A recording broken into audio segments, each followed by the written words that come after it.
Hola y bienvenidos a nuestros apuntes de ser y estar. By the end of the day, you'll be able to tell the difference between these two verbs, ser and estar. So let's get started with a warm-up of conjugating ser. So you remember ser in Spanish means to be. So to say I am, you'd say yo soy. Okay, that looked weird. Yo soy. Tú eres. Él es. Nosotros somos. Vosotros sois. Y ellos son. Ser is an irregular verb. That means it doesn't follow any conjugation patterns. This is what you get. You just have to memorize these guys. So that's why we have a nice little chart for you. Today we'll make these guys yellow. We also have estar. Estar means to be. So to say I am, you say yo estoy. Tú estás. Remember the accent on it. Él está. Nosotros estamos. This time without an accent on it. Vosotros estáis with an accent. Y ellos están. Again, with an accent. So that's how you say to be. Whoops, wrong tool. That's how you say to be. We'll make these guys all purple. Now that's great, except they both mean to be. So what's the difference? Well, ser is all about key, essential things. Things that describe who you are. So we can say, yo soy aburrido because I am a boring person. Or we could say, ella es feliz because she is a happy person. These are more personality things, whereas estar is more of your state of being. It's describing how you are right now. So we say, yo estoy aburrido, I am bored, or ella está feliz, she is happy. Notice how we kind of change the meaning too as we change our verb. So you could say, nosotros somos cansados. That's key to who we are. We're tiresome. Whereas estamos cansados is we are tired. We're feeling tired. That's our state of being right now. Similarly, we could say las ventanas están cerradas. The windows are closed. But if I use son and I use it with a person, like I say las tías son cerradas, the aunts are closed. They're closed-minded people. They're not open to other opinions. So you'll notice that ser is more essential kinds of stuff. And then estar is for your state of being. This is also where we get es from. Es has essential in it. Or rather, essential has es in it.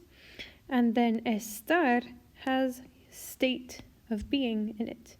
You say es. Right? Well, you can kind of see the difference. Estar is like your state of being. It's also where we get stand from. So, there you go. Okay, so when do you use it? I knew I'd forget. Okay, so we talked about the difference last year of ser versus estar with the phrase stop the elf. Because last year we talked about ser and estar. And when we talked about ser, we said that ser, here S is for ser, is used for, so ser is used for time, origin, and personality. Because that's what we knew how to say in Spanish 1. We talked about the time, we talked about origin, and we talked about personality. Also, when we had elf, we said that the elf, of course, E stands for estar. And we use estar to say your location and your feeling. We're going to get a little bit more so this is right. It's not wrong. It's just incomplete. So we're going to go a little bit more in depth. For ser, we're going to use 6 reasons with ser, and we remember them by using doctor. D stands for description. So if you're describing someone, especially their physical attributes, you say ella es Celia, es alta, es, or like su pelo es castaño, things like that. We can also use O to stand for occupation. I would say yo soy maestra de español, or él es estudiante. Being a student, that's an occupation, right? C stands for character or a characteristic. So if you want to describe someone's personality, like if we're caring, you say nosotras somos cariñosas. Use ser with time, like es la 1:30, or son las 6:12. There's another O for origin, like I would say yo soy de los Estados Unidos, or tú eres de Uruguay. And finally, R stands for relationships. Relationships. Like I would say, él es mi hermano, o todos ustedes son mis estudiantes. Also, some people say, oh yeah, it's Dr. with 2 R's, because also religion. However, you can make the argument that religion is just a relationship with Jesus. So there you go. Ser is doctor. Doctor stands for description, occupation, characteristic, time, origin, and relationship. Also think about it this way. If you want to say he is a doctor, say he is a doctor, you would use es. You would say él es doctor. Doctor. Right? So there you go. That's the time that you would use ser. Isn't that cool? Awesome. And then for the start, you're going to remember place. P stands for your position or your posture. Like yo estoy sentada. Right now I am seated. Oh, we're purple. Sorry. I'm big on color coding, you guys. This is the first of many lessons that will be color coded this year. Okay. El stands for location. Like yo estoy en la clase de español. Ella está en clase. Ustedes están en casa. Saying where you're at. And guys, this can be your permanent location. This can be a temporary location. It could be a concrete location or an abstract location. Yeah, like yo no estoy. I am blanking on an example actually, but whatever. Okay, A stands for action, and I'm not using an eraser. Okay.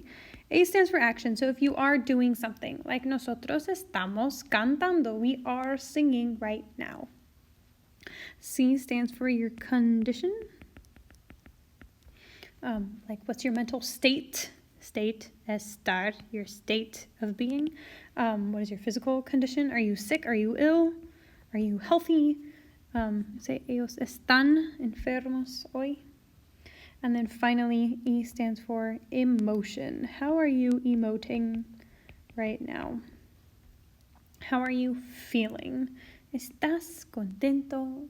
Nosotros estamos felices. How are you feeling? So estar is fun to remember place because it's one of the things. It's where you're at. I would say like I'm in the bathroom. Oh, I didn't. I am in the bathroom. Not actually, I'm in my classroom. But my Apple Pencil is deciding to spaz. I am in the room. We changed it. Shorter word. You would say yo estoy en el. Oh, come on. In el cuarto. Right? That I am, yo estoy, that's my state, that's my location where I'm at right now. So basically, in a nutshell, if you had to super summarize this, ser is what's essential to your being. It also is permanent things that usually don't change. Permanent. Now, I recognize that your personality can change as you grow, so this is more like a guideline. Also, estar is the opposite of that. It's not essential. It's your state. It's not permanent. It is temporary. Temporary, as in relating to time. Temporal. El tiempo. There you go. Okay. Now let's see if you've got it. Okay. Should we use ser or estar with each of these examples? Well, ustedes, atléticos. You are athletic. That's describing your identity. That's key to who you are. It's a description. Use son. Ustedes son atléticos. Tú en el baño. You are in the bathroom. That's your location. So that's going to be estar. You are in the bathroom. Tú estás en el baño. Yo en la biblioteca. Again, that's a location. I am in the not the bathroom. I am in the library. Yo estoy en la biblioteca. However, if I am in the library because I am studious, yo soy estudiosa. That's describing my characteristic. That's who I am. That's key to my being. Yo soy estudiosa. Now, if the dogs are, check this out, we have two key phrases here. Look at de la calle, los perros en la calle. That's the only difference between these two sentences.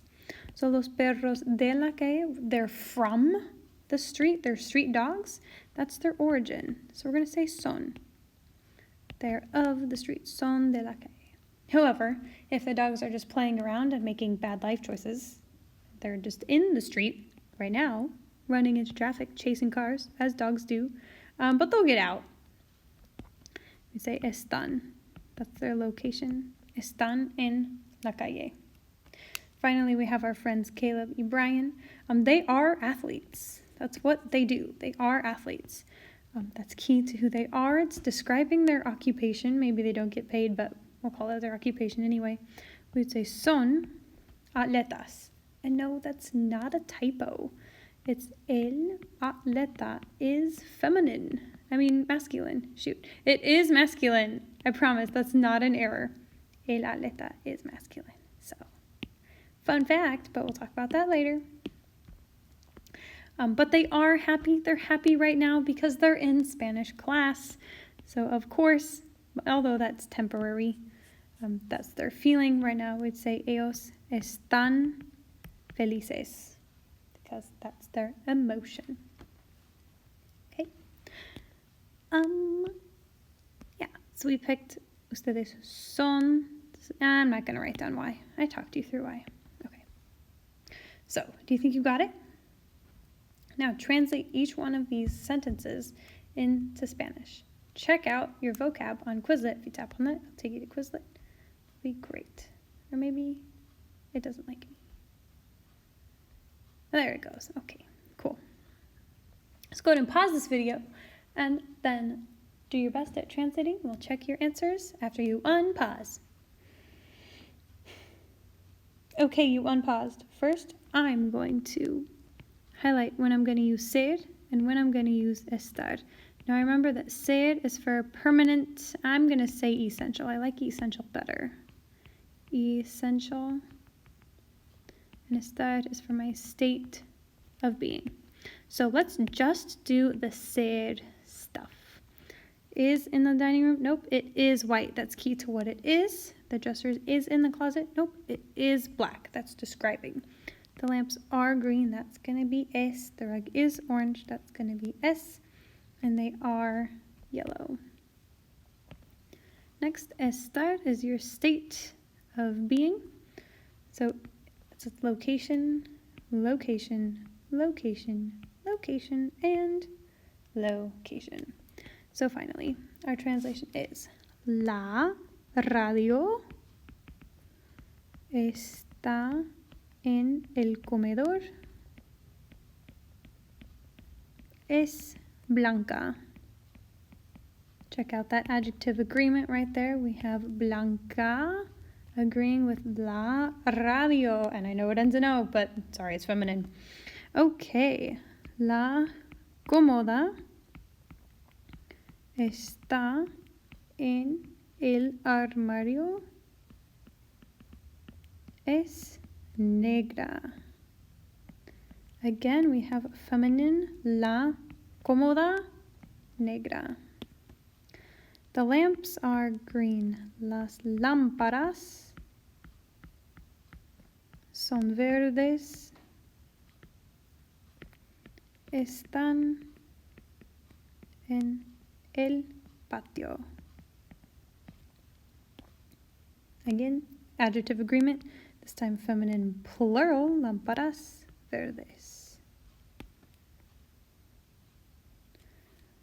La alfombra is the rug. Es anaranjado. Anaranjada, it's feminine. Está en el, oh, why did I make the sentence so long? Está en el comedor. Again, adjective agreement, la alfombra anaranjada. And finally, los sofás están en la sala. Son amarillas.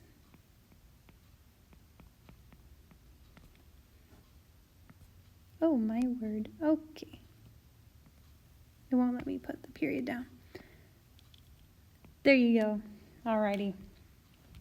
Again, we've got that adjective agreement. Los sofás amarillos. Did I write amarillas? Because I totally meant amarillos. Shoot, blue. Los sofás son amarillos with an O. There you go. Okay, again, all of our seres are permanent things. Those are all colors. They're all describing what they look like. And then estars, those are all locations for all these guys. They're all saying what room each of these objects are in. So here we have ser is for your location. I'm just kidding. Ser is for your description. Estar is for your location. In a nutshell, ser is for your permanent, essential things. Estar is for your temporary state of being things. Go. Hope you have a wonderful time on your homework.